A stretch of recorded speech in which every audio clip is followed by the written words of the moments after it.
আমরা অনেকেই দয়া দেখানো বলতে বুঝি কাউকে টাকা দিয়ে সাহায্য করা। আমি পকেট থেকে ২০০ টাকা বের করে কোথাও দান করলাম, আর এতেই যেন প্রমাণ হলো আমি অনেক দয়াবান। কিন্তু এটা দয়া না, এটা দান সদকা। আলহামদুলিল্লাহ, এটা অবশ্যই ভালো যদি আপনার নিয়াত ঠিক থাকে, কিন্তু দয়া এসবের থেকেও অনেক বড় ও মহৎ বিষয়।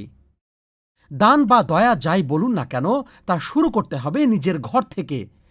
আর তাই মুহাম্মদ সাল্লাল্লাহু আলাইহি ওয়াসাল্লাম নানাভাবে এই বিষয়টাকে উৎসাহ দিয়েছেন এবং তিনি বলেছেন, খাইরুকুম খাইরুকুম লি আহলিহি, অর্থাৎ তোমাদের মধ্যে সেই ব্যক্তি শ্রেষ্ঠ, অর্থাৎ সবচেয়ে ভালো মানুষ সেই হবে যে তার পরিবারের সদস্যদের কাছে ভালো।